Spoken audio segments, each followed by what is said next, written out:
বন্ধুরা, তোমরা সবাই কেমন আছো? আজকে আমি একটা গল্প বলবো। গল্পের নাম শেষ রাতের ট্রেন। সিংহ রাশির যা সংজ্ঞা, সেই সব কথা এখানে প্রযোজ্য নয়। হিসেব মতন সিংহ দুই ভাগের, এক ভাগ বন্য স্বাভাবিক, অন্য ভাগ গৃহপালিত ছাগলের মতন খুঁটি পুঁতে বাঁধা থাকে, ঘাস খায়। সত্যেন শেষোক্তি সম্প্রদায়ের। এই উপলব্ধিতে আসতে তার 7 বছর সময় লেগেছে।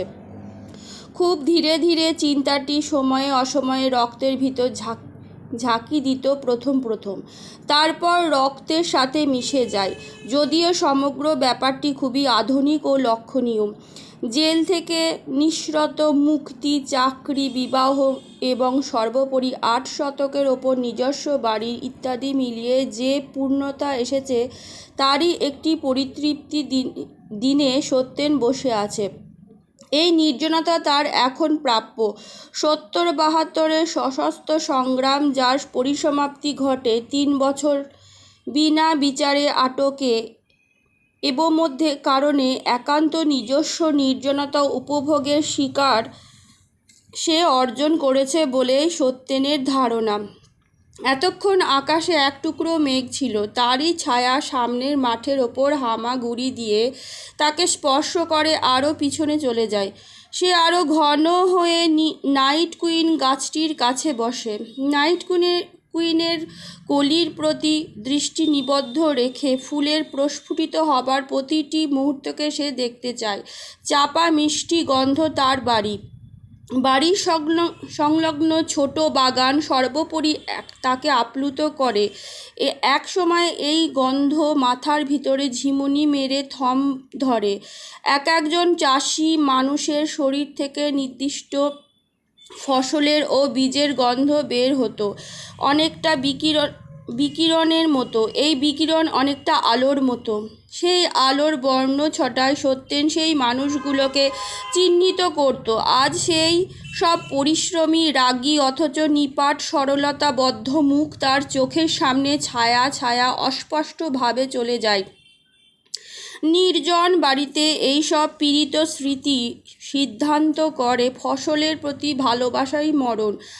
নাম আজ মনে নেই তাদের, মুখ চেনা হয়ে আছে। সেই হেতু পরিবেশ কিছু ভৌতিক। ততক্ষণে নাইট কুইনের কলি মুখ আলগা হয়ে জ্যোৎস্না পান করে। বারংবার তার একাগ্রতা বিঘ্নিত হয়। তার স্মৃতি তার প্রতি বিশ্বস্ত থাকে না। মধ্যরাতে পূর্ণচাঁদের প্রতি কুকুর যেমন অহেতুক ছোটে, ঠিক সেইভাবেই ছুটতে থাকে। কিন্তু এক সময় সত্যেন সাবধান হয়। চেয়ার টেনে নিয়ে একবারে ফুলের সামনে বসে। একাগ্র হয়ে ফুলের পাপড়ি মেলার যন্ত্রণাসুখ দেখতে থাকে, অনুভব করতে থাকে নির্জনতাকে। দরজায় কড়া নাড়ার শব্দ হয়। এই রকম একটি চরম মুহূর্ত। খুব চাপা স্বরে সত্যেনের নাম ধরে ডাকে। কে হতে পারে এত রাত্রে? চিন্তা ও অন্যমনস্কতার অবকাশে ফুল সম্পূর্ণ ফোটে। সে দরজা খুলে নিশ্চলভাবে কিছুক্ষণ মানুষটাকে দেখে। ফুলের মাদকতা অথবা ঘটনার আকস্মিকতা সত্যেনকে একটি বাকরুদ্ধ পরিবেশে স্থাপন করে। সে কিছু না বলে মাথা নিচু করে। এভাবে কিংবা অন্যভাবে কোনো দিন সে নরেশ সরকারের সাথে দেখা হবে সত্যেন ভাবেনি। কিন্তু নরেশ সরকার স্বস্তিদায়ক উষ্ণতা নিয়ে বলল, কি ভূত দেখছিস নাকি? ঘরে বসিয়ে সত্যেন ভিতরে যায়। ঘুরে এসে বলে, নরেশদা, হাত মুখ ধুয়ে নিন, কিছু খাবারের ব্যবস্থা করি। নরেশ সরকার চোখ বুজে বসেছিল। জ্যোৎস্নার চোখের বসা কোল, হনুর গর্তের ছায়া ছায়া ভাব, সব মিলিয়ে তাকে বড় ক্লান্ত দেখায়। সত্যেনের পায়ের শব্দে মুখ তুলে তাকিয়ে স্মিত হেসে হাত তুলে সত্যেনকে নিষেধ করে, বলে, বস, গল্প করি। শেষ রাতে ট্রেনে দেরি আছে, তুইও ঘুমাসনি দেখলাম, তাই চলে এলাম। এ কথা শোনার পর সত্যেন স্বস্তি অনুভব করল এবং এই পরিস্থিতিতে কিভাবে মাথা উঁচু করে পরিত্রাণ পাওয়া যায় সেই চিন্তায় তাড়িত হতে হতে প্রথমে দেখায় যে ভীত ও বিস্ময়ের অনুভূতিটা ছিল, সেটা উবে যায়। প্রায় এক যুগ পরে দেখা। সত্যেনরা সশস্ত্র সংগ্রামী করেছিল তখন, শেষ দুই একবার দেখা হয়েছিল। মত ও পথের পার্থক্য থাকা সত্ত্বেও আশ্রয় দিয়েছে, ঝুঁকি নিয়েছে। তখন একটা কথা নরেশ সরকার প্রায়ই বলতো, আমার জন্ম ও পার্টির জন্ম একই সনে। সে কথা কি এখনও বলে? 12-13 বছর অনেক পরিবর্তন, চিন্তায় অনেক ডিগবাজি। তা সত্ত্বেও নরেশ সরকারের উষ্ণ ও জীবন্ত আত্মবিশ্বাসের নিদর্শন বলে মনে হলো সত্যেনের। সত্যেন একই সঙ্গে দুটি জগতে বাস করে। একটি তার নিতান্ত নিজস্ব, সেই নিজস্ব ছাঁচের জীবনে নাইট কুনির গন্ধ বাতাসের একটি স্তরে বিদ্যমান। গত বছর নোনা গাছটি এতদিন পর কাঙ্ক্ষিত একটি রাত্রি উপহার দিয়েছে। এ চিন্তায় নিমগ্ন হয়ে যাওয়াও নিজস্বতা, এখন নরেশ সরকারের উপস্থিতিতে বিচলিত হওয়াটাও নিজস্ব জগতে দেখাশোনা উপলব্ধির নামান্তর। অপর একটি যে জগৎ আছে তার অস্তিত্ব সম্পর্কে সন্দিগ্ধ হতে হতে এমন একটি পর্যায়ে পৌঁছেছে, এই জগৎটি কোনোদিন ছিল না বা থাকা সম্ভব নয়। কাজেই সে এখন নরেশ সরকারের মুখোমুখি হয়ে কথা বলতে হবে, এবং তা কী কথা দিয়ে শুরু করবে স্থির করতে না পেরে বলে, কেমন আছেন? নরেশ সরকার হাসলে পরে হাসির কারুকার্য বহুক্ষণ পর্যন্ত মুখে লেগে থাকে। আজও সে সত্যেনের কথা শোনার পরে হাসে। যখন সত্যেনরা প্রথম নরেশ সরকারের কাছে যায় তখন হোমিওপ্যাথি ডিসপেন্সারি খুলে বসেছিল গ্রামে।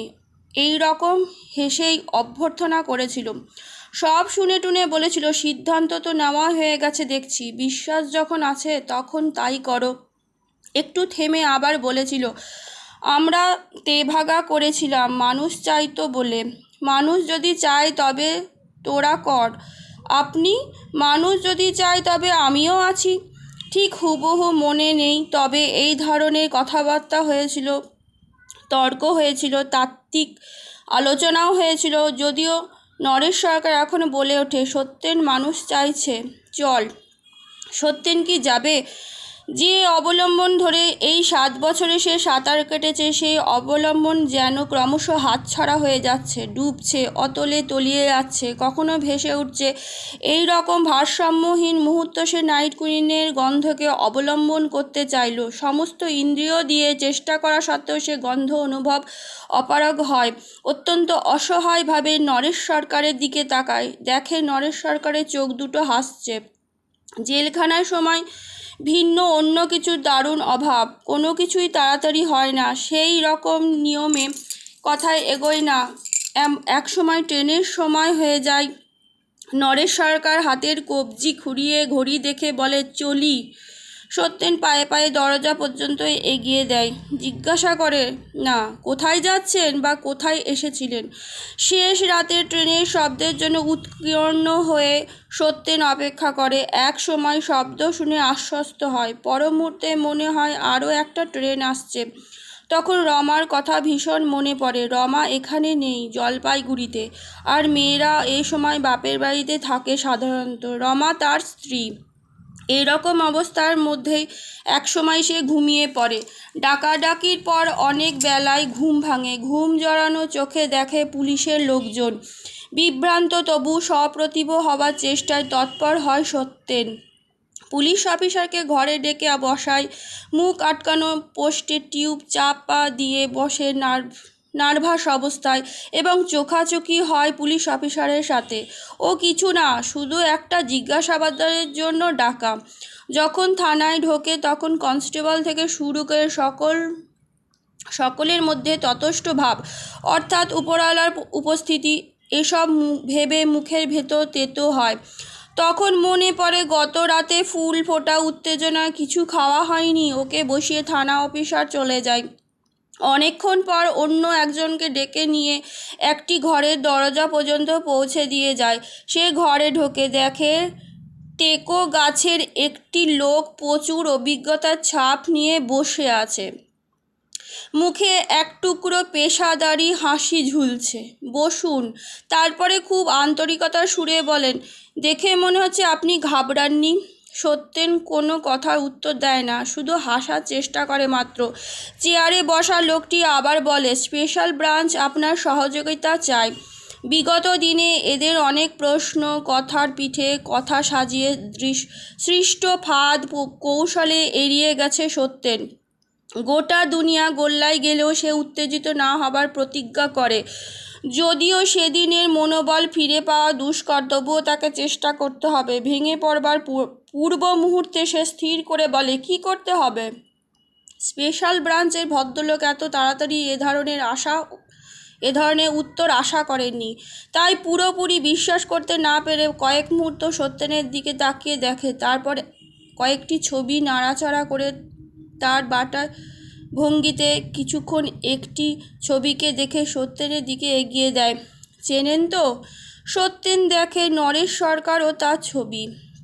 সে অবশ্য এখন নেই, পাশাপাশি ছিল। তার অংশটি কেটে নেওয়া হয়েছে। তার শীর্ণ হাতখানা শুধু নরেশের সরকারের কোলের ওপর আছে। এ ছবি তো কোথাও যাবার নয়, সে আত্মগোপনের সময় তোলা। সে পরিষ্কার দেখতে পায় রাতের পর রাত জেগে নরেশদা তার চিকিৎসা করছেন, সেবা করছেন। যখন সে সুস্থ হয়ে ওঠে, খবর পাঠিয়ে অন্যান্যদের ডেকে এনে সত্যেনকে নিয়ে বলে যেতে চায়। সুধেন্দু তুলেছিল ছবিটা।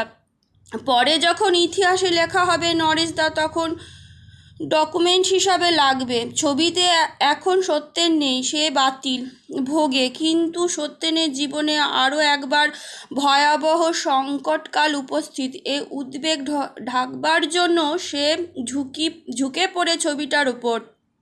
এবং নম্র ব্যক্তিত্বে পৃথিবী উত্তরাধিকারী, এই রকম একটা কথার প্রচলন আছে। তার মনে হয়। সে খুব নম্রভাবে মাথা নাড়ে, যার অর্থ চিনি। আমাদের কাছে খবর নরেশবাবু এখন এই অঞ্চলে। নরেশ সরকার কোনদিন আমাদের ছিল না। হ্যাঁ জানি, সেটাই ভাববার বিষয়। তেভাগায় ছিল, ধরা পড়েনি, পার্টি করতো। ব্যাস এই পর্যন্ত খবর আছে। এখন আর কোনো খবর নেই। আমরা পাচ্ছি না। কি করতে হবে আমাকে? আমাদের ফাইলে আপনার বুদ্ধিমত্তা, আইকিউ সব নোট করা আছে। এই বলে কয়েকটি কাগজ মেলে ধরে। সত্যেন বোঝে ফাইল দেখিয়ে চাপ দিচ্ছে। আরও বোঝাবার চেষ্টা করে এরা কী ধরনের কাজ চাইছে, সঠিক কী চাইছে।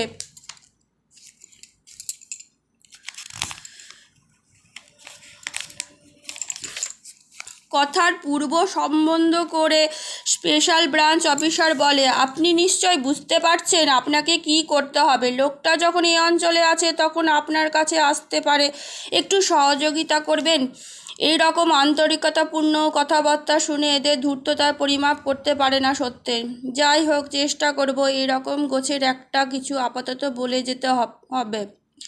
আর এই বিষয়ে সবিশেষ চিন্তা করবার সাহস তার আজ নেই। সত্যেনের কাছে থেকে আর কোনো উত্তরে অপেক্ষা না করে স্পেশাল ব্রাঞ্চ অফিসারের হাত বাড়িয়ে দেয়। সত্যেন অনেকটা যন্ত্রচালিতর মতন হাত বাড়ায়। বাইরে আসার পর সত্যেনের মনে হয় এরা সবই জানে। গত রাতে যে নরেশদা বাড়িতে এসেছিলেন তাও জানে। ভীষণ একটি আতঙ্ক তাকে গ্রাস করে। তথাপি এরই মধ্যে সে ভাবে বিশ্বাসঘাতকতা করেনি বা গত রাতের কথা বলেনি। কিন্তু পর মুহূর্তে গত রাতের কথা না বলার মধ্যে যে চাতুরিতা, অর্থাৎ নিজস্ব নিরাপত্তার প্রশ্নে গুহ্য তথ্যটি আরও প্রকটভাবে তাকে তাড়িত করে। মুখ আবার তেতো হয়, বমি হয় কিছুটা। থানার বাইরে ফাঁকা মতন জায়গা দেখে কিছুক্ষণ বসে। তখনই মনে হয় গত রাতে নাইট কুইনের জন্য কিছু পেটে পড়েনি। সেই ফুলের গন্ধ এখনও নিশ্চয় তার শরীরে লেগে আছে। এই রকম এক বিশ্বাস নিয়ে চলা শুরু করে এবং সহযোগিতা ভদ্রগোছের শব্দ উদ্ভাবনের জন্য সেই অফিসারকে ধন্যবাদ দেয় মনে মনে। কিছুক্ষণ যাবার পর সেই কাগজটার কথা যা গত রাতে নরেশ সরকার রাখতে দিয়েছিল মনে পড়ে সত্যেনের। উদ্ভ্রান্তের মতন রাস্তার মধ্যেই জামা প্যান্টের পকেট হাতড়ায়। কোথাও নেই, ছুটতে যাবে। এই রকম সময় তার মনে হয় কেউ নিশ্চয় নজর করছে। ছুটলে ব্যাপারটা ঘোরালো হবে। সে মানুষের ভিড়ে মিশে যায়, বাড়ি ফেরে। দরজায় চাবি ঠিকই ঘুরিয়েছিল, কিন্তু তাড়াহুড়োর ফলে তালা লাগেনি। খোলা তালার দিকে তাকিয়ে বন্ধ দরজার দিকে তাকিয়ে প্রচণ্ড ক্ষোভ হতাশায় সে সশব্দে দরজা খুলে ভেতরে ঢোকে। যদিও ভেতরের জিনিসপত্র যথাযথ, তবুও নজরে নজরে হিসাব করে দেখে কিছুক্ষণ সব ঠিক আছে কি না। তারপর যেখানে যেখানে কাগজপত্র রাখবার জায়গা, ড্রয়ার, বাইরের আলমারি, বিছানার তলা, সবখানে তন্ন তন্ন করে খোঁজে, কোনোখানে নেই। তখন শীতল একটা স্রোত নেমে আসতে লাগলো গলা বেয়ে, শির দ্বারা ছুঁয়ে তার দেহ ও হৃৎপিণ্ডে প্রবাহিত রক্তস্রোতের মতনই। হঠাৎ এমন একটা পক্ষাঘাতের অনুভূতি তাকে চেপে ধরল যে ভয় সম্পর্কে গভীরভাবে ভাববার ক্ষমতা সে হারিয়ে ফেলল। হঠাৎই সে রেগে উঠল। অতীতের দিকে ছুটে চলল তার চিন্তা। ঝুঁকি নিল কাগজটাকে আরও একবার খোঁজবার। দরজা বন্ধ করে খুঁজতে শুরু করলো। নেই, কোনোখানে নেই। কিন্তু যে বিশ্বাসে সেদিন সে রাস্তায় নেমেছিল তা সবগুলোই আছে। বিশ্বাসগুলো এক ধারে নিয়ে খুব একটা জেদ করবে না যেন এখন মনে পড়ে। জিদ শব্দটি এই বর্তমান আবর্ত ভাঙার সাহায্য করে। কেননা খুব ছোটোবেলায় জেদ ধরলে সত্যেনের বাবা বলতেন, সিংহ রাশির ছেলে এরকমই জেদি হয়। মাটি কাঁপিয়ে শেষ রাতে ট্রেন ছুটে চলে যায়। বন্ধ দরজার ভিতরে স্তূপকৃত সাংসারিক স্থাবর অস্থাবর সহকারে কেঁপে ওঠে সত্যেন। তখন সত্যেনের কেন জানি মনে হয়, তবে কি নরেশ তা বিশ্বাস করে শেষ পর্যন্ত কাগজটি তাকে দেয়নি? আজকের মতন গল্প এটুকুনি। কেমন লাগলো জানাবে বন্ধুরা। ভালো থাকবে, সুস্থ থাকবে, খুশি খুশি থাকবে।